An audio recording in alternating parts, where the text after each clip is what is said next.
ಓಂ ಶ್ರೀ ಗುರು ಬಸವಲಿಂಗಾಯ ನಮಃ.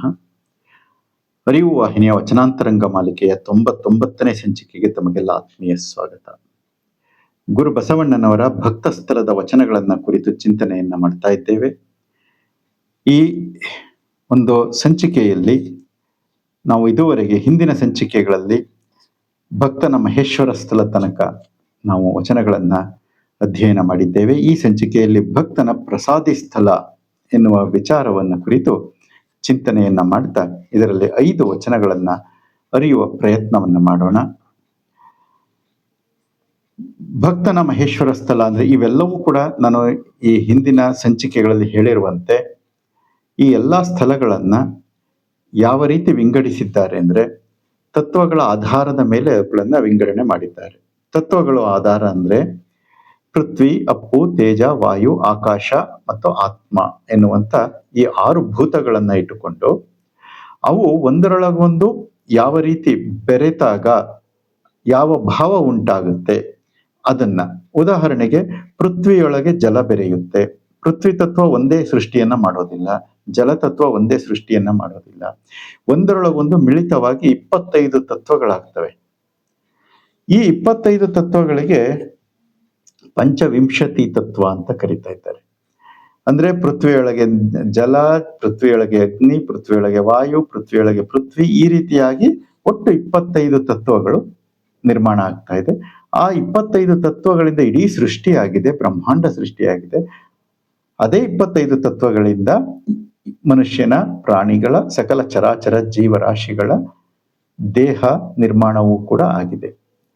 ಈ ನೆಲೆಯಲ್ಲಿ ಪ್ರತಿಯೊಬ್ಬ ಸಾಧಕನೂ ಕೂಡ, ಪ್ರತಿಯೊಬ್ಬ ಮನುಷ್ಯನೂ ಕೂಡ ತನ್ನ ಪ್ರತಿಯೊಂದು ಇಂದ್ರಿಯವನ್ನು, ಪ್ರತಿಯೊಂದು ಭಾವವನ್ನು ದೈವೀಕರಣಗೊಳಿಸಬೇಕಾಗಿದೆ. ಅಂದ್ರೆ ಪಾವಿತ್ರ ಅಥವಾ ಯಾವುದು ಕೂಡ ಅಪವಿತ್ರ ಅನ್ನುವ ಒಂದು ಭಾವದಲ್ಲಿ ಇರಬಾರದು. ಎಲ್ಲವೂ ಕೂಡ ಪವಿತ್ರಗೊಂಡ ಅಂದ್ರೆ ದೈವೀಕರಣಗೊಂಡ ಸ್ಥಿತಿಯಲ್ಲಿ ಇರಬೇಕು. ಎಲ್ಲವೂ ದೇವನಿಗೆ ಸಮರ್ಪಣೆಯಾದಂತ ಸ್ಥಿತಿಯಲ್ಲಿ ಇರಬೇಕು ಅನ್ನುವುದು ಶರಣರ ನಿಲುವು. ಆಗ ಅದು ಪ್ರಸಾದವಾಗ್ತಾ ಇದೆ ಅಥವಾ ಈ ಜೀವನ ಸಾರ್ಥಕವಾಗ್ತಾ ಇದೆ ಅನ್ನುವುದು ಶರಣರ ನಿಲುವು. ಆ ನೆಲೆಯಲ್ಲಿ ಏನ್ ಮಾಡ್ತಾ ಹೋಗಿದ್ದಾರೆ ಅಂದ್ರೆ, ಭಕ್ತ ಸ್ಥಳ ಅಂತಂದ್ರೆ ಅಲ್ಲಿ ಪೃಥ್ವಿ ತತ್ವ ಪ್ರಧಾನವಾಗಿರುತ್ತೆ. ಮಹೇಶ್ವರ ಸ್ಥಳ ಅಂತಂದ್ರೆ ಅಲ್ಲಿ ಜಲತತ್ವ ಪ್ರಧಾನವಾಗಿರುತ್ತೆ. ಪ್ರಸಾದಿ ಸ್ಥಳ ಅಂತಂದ್ರೆ ಅಲ್ಲಿ ಅಗ್ನಿ ತತ್ವ ಪ್ರಧಾನವಾಗಿರುತ್ತೆ. ಹೀಗೆ ಒಂದೊಂದು ಸ್ಥಳಕ್ಕೆ ಒಂದೊಂದು ತತ್ವವನ್ನ ಹೇಳ್ತಾ ಹೋದಾಗ ಆ ತತ್ವಗಳಲ್ಲಿ ಒಂದು ಮತ್ತೆ ಮಿಕ್ಸ್ ಆಗ್ತಾ ಹೋದಾಗ ಇಲ್ಲಿ ಭಕ್ತ ಸ್ಥಳ, ಭಕ್ತನ ಮಹೇಶ್ವರ ಸ್ಥಳ ಅಂತ ಹಿಂದೆ 2 ವಿಚಾರಗಳನ್ನ ನೋಡಿದೀವಿ. ಇಲ್ಲಿ ಬರ್ತಾ ಇರೋದು ಭಕ್ತನ ಪ್ರಸಾದಿ ಸ್ಥಳ ಅಂತ. ಭಕ್ತ ಸ್ಥಳ ಅಂದ್ರೆ ಪೃಥ್ವಿ ತತ್ವ ಪ್ರಧಾನ ಅಂಶ ಇರುತ್ತೆ, 50% ಇರುತ್ತೆ. ಇನ್ನ ಅದರೊಳಗೆ ಮತ್ತೇನಾಗ್ತಾ ಇದೆ, ಪ್ರಸಾದಿ ಸ್ಥಳ ಅಂದ್ರೆ ಅಗ್ನಿ ತತ್ವ. ಅಂದ್ರೆ ಪೃಥ್ವಿ ತನ್ನಿಂದ ತಾನೇ ಎಲ್ಲವನ್ನ ಸೃಷ್ಟಿ ಮಾಡ್ಲಿಕ್ಕೆ ಸಾಧ್ಯ ಇಲ್ಲ, ಅದರಲ್ಲಿ ಅಗ್ನಿ ತತ್ವ ಕೂಡ ಇರುತ್ತೆ. ಆ ಅಗ್ನಿ ತತ್ವದ ಪ್ರತೀಕವೇ ಇಲ್ಲಿ ಪ್ರಸಾದಿ ಸ್ಥಳ ಅನ್ನುವಂಥ ವಿಚಾರವನ್ನ ನಾವು ಈ ವಚನಗಳನ್ನ ನೋಡ್ತಾ ಹೋದಾಗ ನಮಗೆ ಅರ್ಥ ಆಗುತ್ತೆ. ಹಾಗಾಗಿ ಇಲ್ಲಿ ಪೃಥ್ವಿಯೊಳಗೆ ಅಗ್ನಿ ಬೆರೆತಾಗ ನಮ್ಮಲ್ಲಿ ಯಾವ ರೀತಿಯಾದಂತ ಒಂದು ವ್ಯವಸ್ಥೆ ಅಥವಾ ಅವಸ್ಥೆ ಉಂಟಾಗುತ್ತೆ. ಆ ಅವಸ್ಥೆಗಳನ್ನ ಲಿಂಗೀಕರಣ ಮಾಡಿಕೊಳ್ಳುವುದು ಅಥವಾ ದೈವೀಕರಣ ಮಾಡಿಕೊಳ್ಳುವಂತ ಪ್ರಕ್ರಿಯೆ ನಾವು ಯಾವ ರೀತಿ ಅಳವಡಿಸಿಕೊಳ್ಳಬೇಕು ಅನ್ನುವ ವಿಚಾರಗಳನ್ನ ಗುರು ಬಸವಣ್ಣನವರು ತಮ್ಮ ಈ ವಚನಗಳಲ್ಲಿ ನಮಗೆ ತಿಳಿಯಪಡಿಸ್ತಾ ಹೋಗ್ತಾರೆ.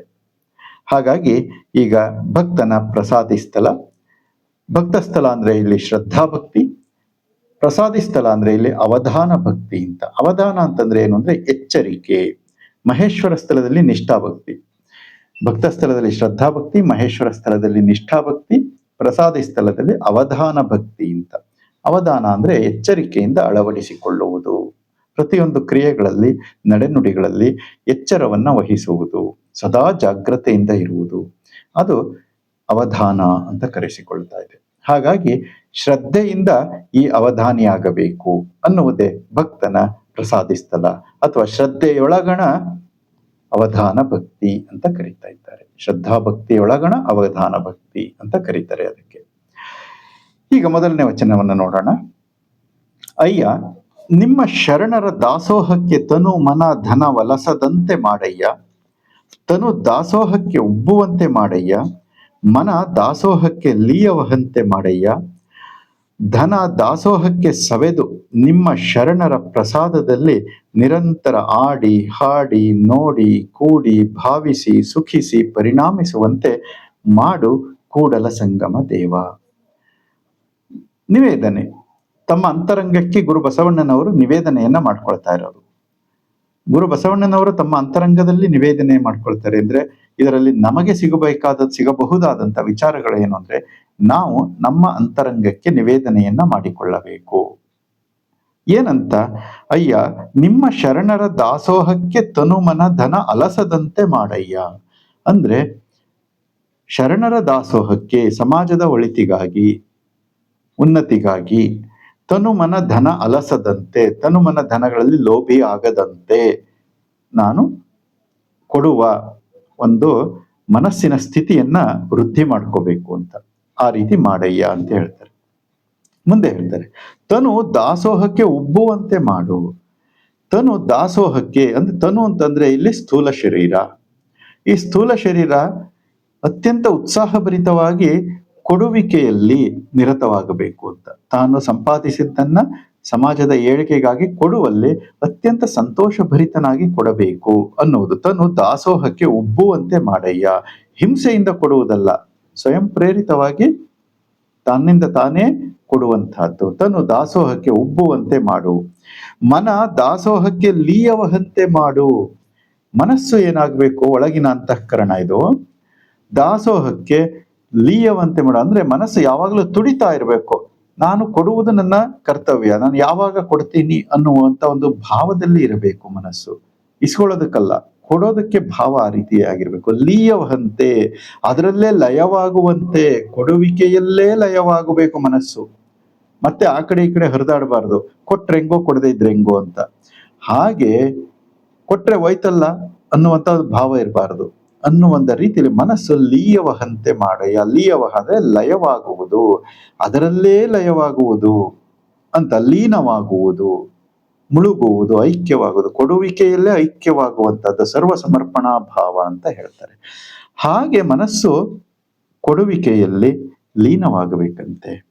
ಮುಂದೆ ಹೇಳ್ತಾರೆ, ಧನ ದಾಸೋಹಕ್ಕೆ ಸವೆದು ನಿಮ್ಮ ಶರಣರ ಪ್ರಸಾದದಲ್ಲಿ ನಿರಂತರ ಆಡಿ ಹಾಡಿ ನೋಡಿ ಕೂಡಿ ಭಾವಿಸಿ ಸುಖಿಸಿ ಪರಿಣಾಮಿಸುವಂತೆ ಮಾಡು.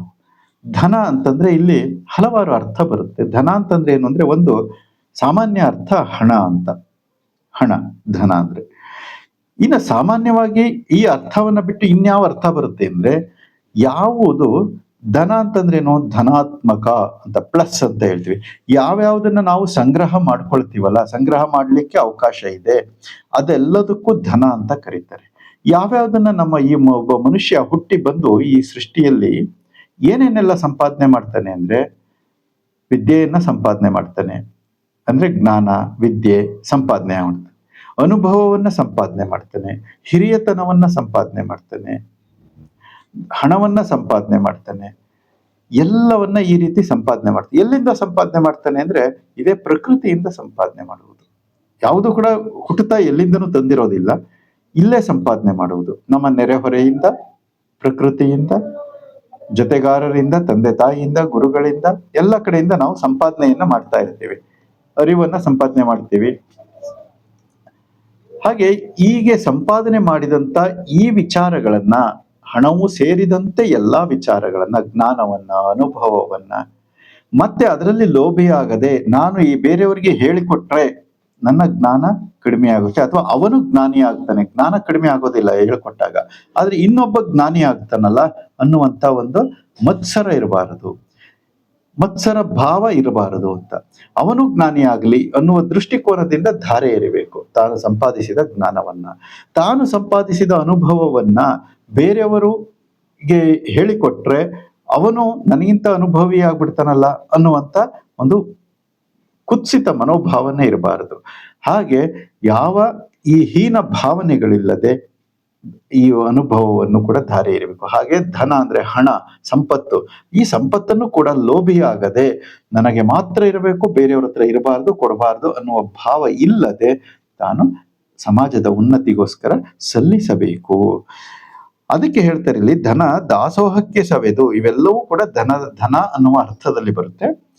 ನಿಮ್ಮ ಶರಣರ ಪ್ರಸಾದದಲ್ಲಿ ನಿರಂತರ ಆಡಿ ಹಾಡಿ ನೋಡಿ ಕೂಡಿ ಭಾವಿಸಿ ಸುಖಿಸಿ. ಈ ರೀತಿಯಾಗಿ ನಿರಂತರವಾಗಿ ಆಡಬೇಕಂತೆ ಶರಣರ ಜೊತೆ, ಆಡುವುದು, ಅವರ ಒಡನಾಟದಲ್ಲಿರುವುದು, ಹಾಡಿ ಅವ್ರ ಜೊತೆ ಮಾತುಕತೆಗಳನ್ನ ಮಾಡುವುದು, ಹಾಡುವುದು, ನೋಡಿ ಅವ್ರ ನೋಡ್ಬೇಕು, ಕೂಡ್ಬೇಕು, ಅವ್ರ ಜೊತೆ ಇರಬೇಕು, ಭಾವಿಸಿ ಸುಖಿಸಿ ಪರಿಣಾಮಿಸುವಂತೆ ಮಾಡಿ. ಇದೆಲ್ಲದರಿಂದ ಈ ರೀತಿಯಾಗಿ ಶರಣರ ಸತ್ಸಂಗದಲ್ಲಿ ಇರಬೇಕು ಒಟ್ಟಾರೆ ಅನ್ನುವುದು ಈ ವಚನದ ಭಾವ. ಹಾಗಾಗಿ ತನು ಮನ ಧನಗಳಿಂದ ನಾವು ಶರಣರ ಅಂದ್ರೆ ಶರಣರ ಸಜ್ಜನರ ಒಡನಾಟದಲ್ಲಿ ನಿತ್ಯ ಸೇವೆ, ನಿತ್ಯ ದಿನವನ್ನ ಕಳಿಬೇಕು ಅನ್ನುವುದು ಈ ವಚನದ ಒಂದು ಭಾವವಾಗಿರುತ್ತೆ. ಇದು ಪ್ರಸಾದಿ ಸ್ಥಳದ ಮೊದಲನೇ ವಚನ, ಭಕ್ತನ ಪ್ರಸಾದಿ ಸ್ಥಳ. ಮುಂದಿನ ವಚನ, ಹಾರುವನಪ್ಪೆ ನಾನು ಸದ್ಭಕ್ತರೆನ್ನವರೆಂದು, ಹಾರುವೆನವ್ವ ನಾನು ಶರಣರು ಎನ್ನವರೆನ್ನವರೆಂದು, ಕೂಡಲ ಸಂಗನ ಶರಣರು ಒಕ್ಕುದ ನಿಕ್ಕಿ ಸಲಹುವರೆಂದು. ಇದುವರೆಗೆ ಏನ್ ಹೇಳಿದ್ರು ಅಂದ್ರೆ, ನಾವು ಕೊಡಬೇಕು ಅನ್ನುವಂತ ವಿಚಾರವನ್ನ ಈ ವಚನದಲ್ಲಿ, ಮೊದಲನೇ ವಚನದಲ್ಲಿ ಹೇಳಿದ್ರೆ, ಎರಡನೇ ವಚನದಲ್ಲಿ ಹಾರುವನಪ್ಪೆ ನಾನು ಅಂದ್ರೆ ಹಾರುವ ಅಂತಂದ್ರೆ ಜಿಗಿದ ಸಂಭ್ರಮಿಸುವುದು, ಹಾರೋದು, ಕಪ್ಪೆ ಜಿಗಿದಾಡುತ್ತಲ್ಲ ಖುಷಿಯಿಂದ, ಆ ರೀತಿ ಹಾರ್ತೀನಿ ಅಂತ. ಹಾರುವನಪ್ಪೆ ನಾನು ಸದ್ಭಕ್ತರೆನ್ನವರೆನ್ನವರೆಂದು, ಸದ್ಭಕ್ತರು ನನ್ನವರು, ಸದ್ಭಕ್ತರೆಲ್ಲ ನನ್ನವರು ಎನ್ನುವ ಭಾವದಿಂದ, ಅವರಲ್ಲಿ ಯಾವುದೇ ರೀತಿಯಾದ ಭೇದವನ್ನ ಎಣಿಸದೆ ಶಿವಾಚಾರವನ್ನ ಅಳವಡಿಸಿಕೊಂಡು ನಾನು ಅವರು ನನ್ನವರು ಎಂಬ ಒಂದು ಅಭಿಮಾನದಿಂದ ಅವರ ಜೊತೆಗೆ ನಾನು ದಿನಗಳನ್ನ ಕಳೆತೇನೆ ಅಂತ ಹೇಳ್ತಾ ಇದ್ದಾರೆ. ಕಳೆಯಬೇಕು. ಹಾರುವನಪ್ಪೆ ನಾನು, ಹಾರುವೆನವ್ವ ನಾನು. ಅಲ್ಲಿ ಅಪ್ಪ ಅಂತ ಹೇಳಿದ್ರು, ಹಾರುವೆನಪ್ಪ ಅಂತ ಹೇಳಿದ್ರು. ಇಲ್ಲಿ ಹಾರುವೆನವ್ವ ನಾನು ಶರಣರು ಎನ್ನವರೆನ್ನವರೆಂದು, ಶರಣರು ನನ್ನವರು, ಅವರೆಲ್ಲರೂ ಕೂಡ ನಮ್ಮವರು, ಅವರಲ್ಲಿ ಯಾವುದೇ ಭಿನ್ನ ಭಾವ ಸಲ್ಲದು. ಅವರು ಕಾಯಕದಿಂದ ಯಾವುದೇ ಕಾಯಕವನ್ನ ಮಾಡಿರಲಿ, ಕಾಯಕವಾವುದೆಂದು ಬೆಸೆಗೊಂಡೆನಾದರೆ ನಿಮ್ಮಾಣೆ ನಿಮ್ಮ ಪ್ರಮಥರಾಣೆ ಅಂತ ಹೇಳ್ತಾರೆ. ಯಾವ ಕಾಯಕ ಅಂತ ಕೇಳೋದಿಲ್ಲ, ಅವರ ಆದಾಯ ಎಷ್ಟು ಅಂತ ಕೇಳೋದಿಲ್ಲ, ಅವ್ರು ಯಾವ ಬಟ್ಟೆ ಹಾಕಿದ್ದಾರೆ ಅಂತ ಕೇಳೋದಿಲ್ಲ, ಶ್ರೀಮಂತಿಕೆಯನ್ನ ನೋಡೋದಿಲ್ಲ, ಬಡವತನ ನೋಡೋದಿಲ್ಲ. ಅವರು ಶರಣರು, ಅವರು ಸತ್ಯ ಸಜ್ಜನರು, ಅಷ್ಟೇ ನನಗೆ ಬೇಕಾಗಿರುವುದು ಅನ್ನುವುದನ್ನು ಗುರು ಬಸವಣ್ಣನವರಲ್ಲಿ ತಿಳಿಸ್ಕೊಡ್ತಾ ಇದ್ದಾರೆ. ಅಂಥವರಲ್ಲಿ ಯಾವುದೇ ಭಿನ್ನತೆಯನ್ನ ನಾವು ನೋಡಬಾರದು, ಅರಸಬಾರದು ಅನ್ನುವುದು ಈ ಸಾಲಿನಲ್ಲಿ ನಮಗೆ ಗೊತ್ತಾಗುತ್ತೆ. ಕೂಡಲ ಸಂಗನ ಶರಣರು ಒಕ್ಕುದ ನಿಕ್ಕಿ ಸಲಹುವರು. ಯಾಕೆ ಅಂದ್ರೆ ಅವರು ಒಕ್ಕುದ ನಿಕ್ಕಿ ತಮ್ಮಲ್ಲಿ ಇದ್ದದನ್ನ, ಒಕ್ಕುದನು ಇಕ್ಕಿ ತಮ್ಮಲ್ಲಿ ಇದ್ದದನ್ನ ಕೊಟ್ಟು ಸಲಹುತ್ತಾರೆ. ಆ ಕಾರಣದಿಂದ ಅವರು ಕೊಟ್ಟು ಅವರು ಒಕ್ಕುದನ್ನ ಏನು ಕೊಡ್ತಾರೆ, ಅವರ ಹತ್ರ ಇರುವುದನ್ನ ಏನನ್ನ ಕೊಡ್ತಾರೆ, ಅದನ್ನ ನಾನು ಪ್ರಸಾದ ರೂಪದಲ್ಲಿ ಸ್ವೀಕಾರ ಮಾಡ್ತೇನೆ. ಅದಕ್ಕೆ ಇದು ಭಕ್ತನ ಪ್ರಸಾದಿ ಸ್ಥಳ. ಅವರು ಕೊಟ್ಟದ್ದನ್ನ ಭಕ್ತಿಯಿಂದ ಸ್ವೀಕಾರ ಮಾಡ್ತೇನೆ, ಮಾಡಬೇಕು ಅನ್ನುವುದೇ ಈ ವಚನದ ಒಂದು ಸಾರಾಂಶ. ಅಂಥವರ ಜೊತೆ ಸೇರ್ಲಿಕ್ಕೆ, ಸಜ್ಜನರ ಸದ್ಭಾವಿಗಳ ಒಡನಾಟದಕ್ಕೋಸ್ಕರ ನಮ್ಮ ಮನಸ್ಸು ಸದಾ ತುಡಿತಾ ಇರಬೇಕು, ಆನಂದದಿಂದ ಕಾಯ್ತಾ ಇರಬೇಕು ಅಂಥವರ ಒಡನಾಟಕ್ಕೋಸ್ಕರ ಅನ್ನುವಂಥ ವಿಚಾರವನ್ನ ಈ ವಚನದಲ್ಲಿ ಗುರು ಬಸವಣ್ಣನವರು ತಿಳಿಸಿಕೊಡ್ತಾ ಇದ್ದಾರೆ. ಮುಂದಿನ ವಚನ, ಒಕ್ಕುದ ಮಿಕ್ಕುದ ನುಂಡು ಕಿವಿದಾಡುವೆ ಶರಣರ ಮನೆಯ ಲೆಂಗಿಯ ಡಿಂಗರಿಗ ನಾನು, ಕೂಡಲ ಸಂಗನ ಶರಣರ ಮನೆಯ ಭಕ್ತಿಯ ಮರುಳ ನಾನು. ನೋಡಿ ಯಾವ ರೀತಿ ಇರ್ಬೇಕಂತೆ ನಾವು ಅಂತಂದ್ರೆ ಹೇಳ್ತಾರೆ, ಒಬ್ಬ ಸಾಧಕ ಜೀವಿ, ಬಸವಣ್ಣನವರು ನಾನು ಅಂತ ಹೇಳ್ಕೊಂಡಿದ್ದಾರಲ್ಲ, ಇದು ಅರ್ಥ ಏನು ಅಂತಂದ್ರೆ ಸಾಧಕ ಜೀವಿಗಳು ಯಾವ ರೀತಿ ತಮ್ಮ ಜೀವನವನ್ನ ಕಳಿಬೇಕು ಅಂತ ನಮಗೆ ತಿಳಿಸಿಕೊಡ್ತಾ ಇರುವುದು. ಒಕ್ಕುದ ಮಿಕ್ಕುದ ನುಂಡು ಕಿವಿದಾಡುವೆ.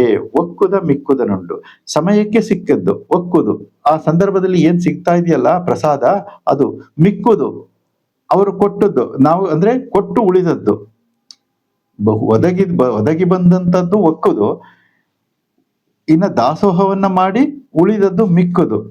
ಹೀಗೆ ಇಂಥದನ್ನ ಒಕ್ಕುದು ಮಿಕ್ಕುದು ಅಂತ ಕರೀತಾರೆ ಶರಣರು. ಒಕ್ಕುದ ಮಿಕ್ಕುದ ನುಂಡು ಅಂಥದನ್ನ ಸ್ವೀಕಾರ ಮಾಡಿ ಕಿವಿದಾಡುವೆ ಅಂತಂದ್ರೆ ಅತ್ಯಂತ ಸಂತೋಷ ಭರಿತನಾಗಿ ನಾನು ಇರಬೇಕು ಅಂತ. ದಾಸೋಹವನ್ನ ಮಾಡಬೇಕು, ಪ್ರಸಾದವನ್ನ ಸ್ವೀಕರಿಸಬೇಕು. ಒಕ್ಕುದು ದಾಸೋಹವನ್ನ ಮಾಡ್ಲಿಕ್ಕೆ, ಮಿಕ್ಕುದು ಪ್ರಸಾದವನ್ನ ಸ್ವೀಕಾರ ಮಾಡ್ಲಿಕ್ಕೆ. ಅದಕ್ಕೋಸ್ಕರ ಆ ಕೊಡೋದಕ್ಕೆ ಮತ್ತೆ ತೆಗೆದುಕೊಳ್ಳುವುದ ಆ ಒಂದು ಪ್ರಕ್ರಿಯೆಯಲ್ಲಿ ನಮಗೆ ಅತ್ಯಂತ ಸಂತೋಷ ಉಂಟಾಗಬೇಕು, ಆನಂದ ಭರಿತರಾಗಿರ್ಬೇಕು. ನಾವು ಕಿವಿದಾಡುವೆ ಅಂತಂದ್ರೆ ಬಹಳ ಖುಷಿಯಾಗಿರುವುದು ಅಂತ, ನಲಿದಾಡುವೆ ಅಂತ ಹೇಳ್ತಾರಲ್ಲ ಆ ರೀತಿ. ಶರಣರ ಮನೆಯ ಲೆಂಗಿಯ ಡಿಂಗರಿಗ ನಾನು. ಶರಣರ ಮನೆಯ ಲೆಂಗಿ, ಶರಣರ ಮನೆಯ ಲೆಂಗಿ ಅಂದ್ರೆ ಸೇವಕ, ಶರಣರ ಮನೆಯ ಸೇವಕದ ಡಿಂಗರಿಗ ಆಳು ನಾನು ಯಾಕೆ ಅಂದ್ರೆ ನಾನು ಯಾವ ಭಾವ ನನ್ನಲ್ಲಿ ಇರ್ಬೇಕು ಅಂದ್ರೆ ಭೃತ್ಯಾಚಾರದ ಭಾವ ಇರಬೇಕು. ಹಿಂದಿನ ವಚನದಲ್ಲಿ ಶಿವಾಚಾರದ ಭಾವ ಹೇಳಿದ್ರು, ಎಲ್ಲರನ್ನ ಸಮಾನವಾಗಿ ಕಾಣುವಂತ. ಈ ವಚನದಲ್ಲಿ ಭೃತ್ಯಾಚಾರವನ್ನ ಹೇಳ್ತಾ ಇದ್ದಾರೆ. ಅವರೆಲ್ಲಲ್ಲಿ ನಾನು ಭೇದವನ್ನ ಅರಸದೆ ನನ್ನಲ್ಲಿ ನಾನು ಯಾವ ರೀತಿ ನೋಡ್ಕೋಬೇಕು ಅಂದ್ರೆ ಅವರ ಜೊತೆ ನಾನು ಭೃತ್ಯ ಸೇವಕ, ಅವರ ಸೇವಕ ನಾನು ಎನ್ನುವ ಭಾವದಲ್ಲಿ ನಾನು ಇರಬೇಕು. ಅವರ ಸರಿಸಮನಾಗಿರೋದಲ್ಲ, ಅವರ ಸೇವಕ ನಾನು ಅನ್ನುವ ಭಾವದಲ್ಲಿ ನಾನು ಇರಬೇಕು ಅಂತ ಹೇಳ್ತಾ ಇದ್ದಾರೆ. ಕೂಡಲ ಸಂಗನ ಶರಣರ ಮನೆಯ ಭಕ್ತಿಯ ಮರುಳ ನಾನು. ಕೂಡಲ ಸಂಗನ ಶರಣರ ಭಕ್ತಿ, ಮನೆಯ ಭಕ್ತಿಯ ಮರುಳ, ಆ ಮರುಳ ಭಕ್ತಿಗೆ ಮರುಳಾಗಬೇಕಂತೆ. ಅವರ ಪ್ರೀತಿ ವಾತ್ಸಲ್ಯ ಏನ್ ತೋರಿಸ್ತಾರಲ್ಲ, ಪ್ರೇಮ ಭರಿತ ನಡೆನುಡಿಗಳು, ಅದಕ್ಕೆ ನಾವು ಮರುಳ, ಅದಕ್ಕೆ ಹುಚ್ಚರಾಗಬೇಕು. ಅದರ ಒಂದು ಇದಕ್ಕೋಸ್ಕರ ನಾವು ನಿತ್ಯ ಕಾಯ್ತಾ ಇರಬೇಕು, ಆ ಭಕ್ತಿಗೋಸ್ಕರ, ಆ ಪ್ರೀತಿಗೋಸ್ಕರ. ಶರಣರ ಸತ್ಯ ಶರಣರ ಮನೆಯ ಮಕ್ಕಳ ಪ್ರೀತಿ ಅದು ನಮಗೆ ಅತ್ಯಂತ ಮುಖ್ಯ ಜೀವನದಲ್ಲಿ ಸಾಧನೆಯನ್ನ ಮಾಡಲಿಕ್ಕೆ ಅನ್ನುವುದು ಗುರು ಬಸವಣ್ಣನವರ ಒಂದು ಸ್ಪಷ್ಟವಾದ ಹಿತನುಡಿ. ಮತ್ತೆ ಮುಂದಿನ ವಚನ ಈ ರೀತಿಯಾಗಿದೆ. ಗುರುಲಿಂಗ ಜಂಗಮದಿಂದ ಪಾದೋದಕ ಪ್ರಸಾದವಾಯಿತು, ಆ ಭಾವವೇ ಮಹಾಪ್ರಸಾದವಾಗಿ ಎನಗೆ ಬೇರೆ ಪ್ರಸಾದವೆಂಬುದಿಲ್ಲ ಕೂಡಲ ಸಂಗಮ ದೇವ. ಈ ವಚನದಲ್ಲಿ ಏನ್ ಹೇಳ್ತಾರೆ ಅಂದ್ರೆ, ಗುರು ಲಿಂಗ ಜಂಗಮದಿಂದ ಪಾದೋದಕ ಪ್ರಸಾದವಾಯಿತು. ಗುರು ಲಿಂಗ ಜಂಗಮ, ಗುರು ಅಂತಂದ್ರೆ ಇವಕ್ಕೆಲ್ಲ ಈ ಗುರುಲಿಂಗ ಜಂಗಮ ಅನ್ನುವುದು ಅಷ್ಟಾವರಣಗಳಲ್ಲಿ ಬರುವಂತ ವಿಚಾರಗಳು. ಗುರು ಅಂತಂದ್ರೆ ಇವು ಅಷ್ಟ ಆವರಣಗಳು, ಹೊರಗಿನ ಅಷ್ಟಾವರಣಗಳು, ಒಳಗಿನ ಅಷ್ಟಾವರಣಗಳು ಅಂತ ಎರಡು ರೀತಿಯಾಗಿ ಬರುತ್ತಾ ಇದೆ. ಹೊರಗಿನ ಬಹಿರಷ್ಟಾವರಣಗಳು, ಅಂತರಷ್ಟಾವರಣಗಳು ಅಂತ. ಹೊರಗಿನ ಗುರು, ಹೊರಗಿನಿಂದ ನನಗೆ ಜ್ಞಾನ ಎಲ್ಲೆಲ್ಲಿ ಸಂಪಾದನೆ ಆಗುತ್ತಲ್ಲ, ಒಂದು ಪುಸ್ತಕ, ಒಬ್ಬ ವ್ಯಕ್ತಿ, ಒಂದು ಪರಿಸರ, ಒಂದು ಪ್ರಾಣಿ, ಇವುಗಳನ್ನ ನೋಡಿದಾಗ, ಅವರುಗಳ ಜೊತೆ ಸಂವಹನವನ್ನ ಮಾಡಿದಾಗ ನಮಗೆ ಯಾವ ಜ್ಞಾನ ಪ್ರಾಪ್ತಿ ಆಗುತ್ತೆ ಅದಕ್ಕೆ ಗುರು ಅಂತ ಕರೀತಾರೆ. ಇವು ಗುರು ಇವೆಲ್ಲವನ್ನು ಕೂಡ ತತ್ವವಾಚಕವಾಗಿ ನಾವು ನೋಡಬೇಕು. ಗುರು ಅನ್ನುವುದು ತತ್ವವಾಚಕ. ಎಲ್ಲಿಂದ ನಮಗೆ ಜ್ಞಾನ ಸಿಗುತ್ತೆ, ಅರಿವು ಸಿಗುತ್ತೆ, ಅದಕ್ಕೆ ಗುರು ಅಂತ ಕರೀತಾರೆ. ಹಾಗೆ ಲಿಂಗ, ಯಾವ ಒಂದು ಆಚಾರ ವಿಚಾರಗಳನ್ನ ನಾವು ತಿಳಿದುಕೊಂಡು ಅದರಂತೆ ನಡೆದುಕೊಳ್ತೀವಲ್ಲ ಅದಕ್ಕೆ ಲಿಂಗ ಅಂತ ಕರೀತಾರೆ. ಆಚಾರ ವಿಚಾರಗಳಂತೆ ನಡೆದುಕೊಳ್ಳುವುದಕ್ಕೆ ಲಿಂಗ ಅಂತ ಕರೀತಾರೆ. ಹೊರಗಿನ ಲಿಂಗ ಅಂತಂದ್ರೆ ಏನು ಅಂತಂದ್ರೆ, ನಾವು ಇಷ್ಟಲಿಂಗವನ್ನ ಅಂಗದ ಮೇಲೆ ಧಾರಣೆ ಮಾಡಿಕೊಂಡಿರ್ತೀವಲ್ಲ ಅದಕ್ಕೆ ಲಿಂಗ ಅಂತ ಕರೀತಾರೆ. ಅಥವಾ ಇಡೀ ಸೃಷ್ಟಿಗೂ ಕೂಡ ಲಿಂಗ ಅಂತ ಕರೀತಾರೆ. ಜಂಗಮದಿಂದ, ಜಂಗಮ ಅಂತಂದ್ರೆ ಇಡೀ ಸಮಾಜ, ಜ್ಞಾನ, ಜ್ಞಾನಿ, ಇವೆಲ್ಲವಕ್ಕೂ ಜಂಗಮ ಅಂತ ಕರೀತಾರೆ. ಜ್ಞಾನಿಗೂ ಜಂಗಮ ಅಂತ ಕರೀತಾರೆ, ಜ್ಞಾನಕ್ಕೂ ಜಂಗಮ ಅಂತ ಕರೀತಾರೆ. ಹಾಗಾಗಿ ಮತ್ತೆ ಪಾದೋದಕ ಪ್ರಸಾದ, ಪಾದೋದಕ ಅನುಗ್ರಹ. ಪಾದೋದಕ ಅಂತಂದ್ರೆ ಏನು? ಅನುಗ್ರಹ, ನಮಗೆ ಮೇಲೆ ಒಂದು ಪ್ರೇರಣೆ ಆಗುತ್ತಲ್ಲ ಅದಕ್ಕೆ ಪಾದೋದಕ ಅಂತ ಕರೀತಾರೆ. ಪ್ರಸಾದ ಅಂತಂದ್ರೆ ಒಂದು ಸತ್ ಪರಿಣಾಮ ನಮ್ಮ ಮೇಲೆ ಉಂಟಾಗುತ್ತಲ್ಲ ಅದಕ್ಕೆ ಪ್ರಸಾದ ಅಂತ ಕರೀತಾರೆ. ಈ ಎಲ್ಲ ಆವರಣಗಳು ಆ ಭಾವವೇ ಮಹಾಪ್ರಸಾದವಾಗಿ, ಗುರು ಲಿಂಗ ಜಂಗಮ ಪಾದೋದಕ ಪ್ರಸಾದ ಅನ್ನುವಂತ ಇವೆಲ್ಲವೂ ಕೂಡ ಮಹಾಪ್ರಸಾದದ ಸ್ವರೂಪದಲ್ಲಿ ನಾನು ಸ್ವೀಕಾರ ಮಾಡಬೇಕು. ಇವನ್ನ ಬಿಟ್ಟು ನನಗೆ ಬೇರೆ ಪ್ರಸಾದವಿಲ್ಲ. ಗುಡಿಗೆ ಹೋಗಿ ಲಿಂಗದ ಮುಂದೆ ನಿಂತು ಪ್ರಸಾದವನ್ನು ತೆಗೆದುಕೊಳ್ಳುವುದು, ಮತ್ತೆ ಯಾವುದಕ್ಕೂ ಇನ್ನೆಲ್ಲೋ 100 ಕಿಲೋಮೀಟರ್ ಹೋಗಿ ಒಂದು ದೇವತಾ ಮೂರ್ತಿಯ ಮುಂದೆ ನಿಂತು ಪ್ರಸಾದವನ್ನ ಸ್ವೀಕಾರ ಮಾಡಿ, ಇದು ಯಾವುದು ನಮಗೆ ಪ್ರಸಾದ ಅಲ್ಲ ಅಂತ ಹೇಳ್ತಾರೆ ಬಸವಣ್ಣವರು. ಪ್ರಸಾದ ಯಾವುದು ಅಂದ್ರೆ ಗುರು ಲಿಂಗ ಜಂಗಮ ಪಾದೋದಕ ಪ್ರಸಾದ, ಇವುಗಳನ್ನ ಮಹಾಪ್ರಸಾದ ಅಂತ ನಾನು ಭಾವಿಸಿ ಸ್ವೀಕಾರ ಮಾಡುವುದು ಅನ್ನುವಂಥ ವಿಚಾರವನ್ನ ತಿಳಿಸಿಕೊಡ್ತಾ ಇದ್ದಾರೆ ಗುರು ಬಸವಣ್ಣನವರು. ಇವುಗಳನ್ನ ಬಿಟ್ಟು ಬೇರೆ ಪ್ರಸಾದ ಇಲ್ಲ. ಮುಂದಿನ ವಚನ, ಅಹುದೆಂದರಿಯೇ ಆಗದೆಂದರಿಯೇ ಆದಿಪಥವ ತೋರಲರಿಯೇ ಸತ್ಯವನರಿಯೇ ಸಹಜವನರಿಯೇ ಸಜ್ಜನ ಶುದ್ಧವ ಮುನ್ನರಿಯೇ ನಿಮ್ಮ ಶರಣರ ಒಕ್ಕುದ ನುಂಡಿಪ್ಪೆ ಕೂಡಲ ಸಂಗಮ ದೇವ. ಎಂಥ ಮಹಾಜ್ಞಾನಿಯಾಗಿದ್ರು ಕೂಡ ಗುರು ಬಸವಣ್ಣನವರು ಏನ್ ಹೇಳ್ತಾ ಇದ್ದಾರೆ, ನನಗೇನು ಗೊತ್ತಿಲ್ಲಪ್ಪ, ಶರಣರ ಸಂಘದಲ್ಲಿದ್ರೆ ಅಷ್ಟೇ ಸಾಕು ನನಗೆ ಅಂತ ಹೇಳ್ತಾರೆ. ಎಲ್ಲವನ್ನ ಕೊಟ್ಟಂತವ್ರು ಅವರು, ಆದ್ರೆ ನನಗೆ ಅದು ಗೊತ್ತಿಲ್ಲ ಇದು ಗೊತ್ತಿಲ್ಲ ಅಂತ ಹೇಳ್ತಾರೆ. ಆ ಭಾವ ನಮ್ಮಲ್ಲಿ ಅಳವಡಬೇಕು ಅಂತ. ಎಂಥ ಮಹಾಜ್ಞಾನಿಯೇ ಆದ್ರೂ ಕೂಡ, ಅನುಭಾವಿಯೇ ಆದ್ರೂ ಕೂಡ ನಮ್ಮಲ್ಲಿ ಯಾವ ಭಾವ ಇರಬೇಕು ಅಂದ್ರೆ, ನನಗೆ ಶರಣರ ಸಂಘದಲ್ಲಿರುವುದೇ ಮಹಾ ಒಂದು ಮಣಿಹ ಅನ್ನುವ ಒಂದು ರೀತಿಯಲ್ಲಿ ನಾವು ನಡೆದುಕೊಳ್ಬೇಕು ಅನ್ನುವಂಥ ವಿಚಾರವನ್ನ ಈ ವಚನದಲ್ಲಿ ಅರ್ಥ ಆಗುತ್ತೆ. ಅಹುದೆಂದರಿಯೇ ಆಗದೆಂದರಿಯೇ, ಆಗುತ್ತೋ ಆಗಲ್ಲ. ಅಹುದು ಅಂತಂದ್ರೆ ಆಗುತ್ತೆ, ಆಗದೆಂದ್ರೆ ಆಗೋದಿಲ್ಲ ಅಂತ. ನನ್ನ ಕೈಲಿ ಈ ಕೆಲಸ ಮಾಡಕ್ಕಾಗುತ್ತೆ, ಮಾಡಕ್ಕಾಗೋದಿಲ್ಲ, ನಾನು ಜ್ಞಾನಿ, ನಾನು ಅಜ್ಞಾನಿ, ಈ ರೀತಿಯಾದಂತ ದ್ವಂದ್ವ ಭಾವಗಳೇನಿದೆ ಇವುಗಳನ್ನ ನಾವು ಬಿಟ್ಬಿಡ್ಬೇಕು ಅಂತ ಹೇಳ್ತಾರೆ. ಅಹುದೆಂದರಿಯೇ ಆಗದೆಂದರಿಯೇ ಆದಿಪಥವ ತೋರಲರಿಯೇ. ಆದಿಪಥ ಅಂದ್ರೆ ಮೂಲ, ಅದನ್ನ ತೋರಲರಿಯೇ. ಮೂಲ ಎಲ್ಲಿಂದ ಬಂತು, ಸೃಷ್ಟಿ ಹೆಂಗಾಯ್ತು, ಅದೇಗಾಯ್ತು, ಇದಾಯ್ತು, ನಾನು ಯಾವ್ದನ್ನು ನನಗೆ ತಿಳ್ಕೊಳಕ್ ಆಗಿಲ್ಲ, ನಾನು ತೋರ್ಸಕ್ ಆಗೋದಿಲ್ಲ ಅಂತ ಹೇಳ್ತಾರೆ. ಆದಿಪಥವ ತೋರಲು ಅರಿಯೇ. ಸತ್ಯವನರಿಯೇ ಸಹಜವನರಿಯೇ. ಸತ್ಯ ಅಂದ್ರೆ ಏನು ಅಂತ ಗೊತ್ತಿಲ್ಲ, ಸಹಜ ಅಂದ್ರೆ ಏನು ಅಂತ ಗೊತ್ತಿಲ್ಲ ನನಗೆ. ಸಜ್ಜನ ಶುದ್ಧವ ಮುನ್ನರಿಯೇ. ಸಜ್ಜನಿಕೆ ಅಂದ್ರೆ ಏನು ಅಂತ ಗೊತ್ತಿಲ್ಲ, ಶುದ್ಧ ಅಂದ್ರೆ ಏನು ಅಂತ ಗೊತ್ತಿಲ್ಲ. ಆದ್ರೆ ನನಗೆ ಒಂದು ಗೊತ್ತು. ಯಾವುದು ಗೊತ್ತು ಅಂದ್ರೆ ನಿಮ್ಮ ಶರಣರ ಒಕ್ಕುದನು ಉಂಡಿಪ್ಪೆ. ಕೂಡಲ ಸಂಗಮ ದೇವ. ನನಗೆ ಒಂದೇ ಒಂದು ಗೊತ್ತಿರೋದು ಯಾವುದು ಅಂದ್ರೆ ನಿಮ್ಮ ಶರಣರ ಒಕ್ಕುದನು ಉಂಡಿಪ್ಪೆ. ಉಂಡಿಪ್ಪೆ ನಿಮ್ಮ ಶರಣರು ಏನನ್ನ ಕೊಡ್ತಾರೋ ಅದನ್ನ ನಾನು ಊಟ ಮಾಡ್ತೀನಿ. ಊಟ ಮಾಡೋದು ಪ್ರಸಾದ ಅಂತಂದ್ರೆ ಊಟ ಮಾಡೋದು ಅಂತ ಅಲ್ಲ, ಅವರ ಜ್ಞಾನ. ನಿಮ್ಮ ಶರಣರು ಏನು ಜ್ಞಾನವನ್ನ ನನಗೆ ಕೊಡ್ತಾರೆ ಆ ಜ್ಞಾನವನ್ನ ನಾನು ಸ್ವೀಕಾರ ಮಾಡ್ತಾ ನಾನು ಶುದ್ಧನಾಗ್ತೀನಿ. ನನಗೆ ಬೇರೆ ಏನು ಗೊತ್ತಿಲ್ಲ, ಇವ್ಯಾವುದು ನನಗೆ ವಿಚಾರಗಳು ಗೊತ್ತಿಲ್ಲ. ಶರಣರ ಒಡನಾಟದಲ್ಲಿದ್ದಾಗ ಅವರು ನನಗೆ ಜ್ಞಾನ ಕೊಡ್ತಾರೆ, ಆ ಜ್ಞಾನದಿಂದ ನಾನು ಜ್ಞಾನಿ ಆಗುವ ಒಂದು ಪ್ರಯತ್ನವನ್ನ ಮಾಡ್ತೇನೆ ಅನ್ನುವ ಭಾವ ಇದೆಯಲ್ಲ, ಇದು ನಮ್ಮನ್ನ ದಿನೇ ದಿನೇ ದಿನೇ ಮೇಲಕ್ಕೆ ಕರ್ಕೊಂಡು ಹೋಗುತ್ತೆ. ಆದ್ರೆ ನಾನು ಯಾವಾಗ ನಾನು ಜ್ಞಾನಿ, ನಾನು ಅನುಭಾವಿ ಅನ್ನುವಂತ ಒಂದು ಭಾವ ಬರುತ್ತೆ, ಅಲ್ಲಿಂದ ನಮ್ಮ ಕೆಳಮುಖ ಪ್ರಯಾಣ ಪ್ರಾರಂಭ ಆಗುತ್ತೆ. ಈ ಭಾವವನ್ನು ಅಳವಡಿಸಿಕೊಂಡಾಗ ನಮ್ಮ ಮೇಲ್ಮುಖ ಪ್ರಯಾಣ ಚೆನ್ನಾಗಿ ನಡೀತಾ ಇರುತ್ತೆ. ನಾನು ಅನುಭಾವಿ, ನಾನು ಜ್ಞಾನಿ ಅಂತ ಬಂದ ಕ್ಷಣವೇ ನಮ್ಮ ಕೆಳಮುಖ ಪ್ರಯಾಣ ಆರಂಭ ಆಗ್ತಾ ಇದೆ. ಅಧೋಮುಖ ಪ್ರವೃತ್ತಿ ಅಂತ ಕರೀತಾರೆ. ಹಾಗಾಗಿ ಗುರು ಬಸವಣ್ಣನವರ ಈ ವಚನಗಳನ್ನ ನೋಡ್ತಾ ನೋಡ್ತಾ ಹೋದಾಗ ನಮಗೆ ಗೊತ್ತಾಗುತ್ತೆ, ಪ್ರಸಾದಿ ಭಕ್ತನಾದಂಥವನು ಯಾವ ರೀತಿ ಪ್ರಸಾದದ ಭಾವವನ್ನ ತನ್ನಲ್ಲಿ ಅಳವಡಿಸಿಕೊಳ್ಳಬೇಕು. ಭೃತ್ಯಾಚಾರ, ಶಿವಾಚಾರ ಎಲ್ಲ ಸ್ಥಳಗಳಲ್ಲೂ ಇವು ಬರ್ತಾ ಹೋಗುತ್ತೆ.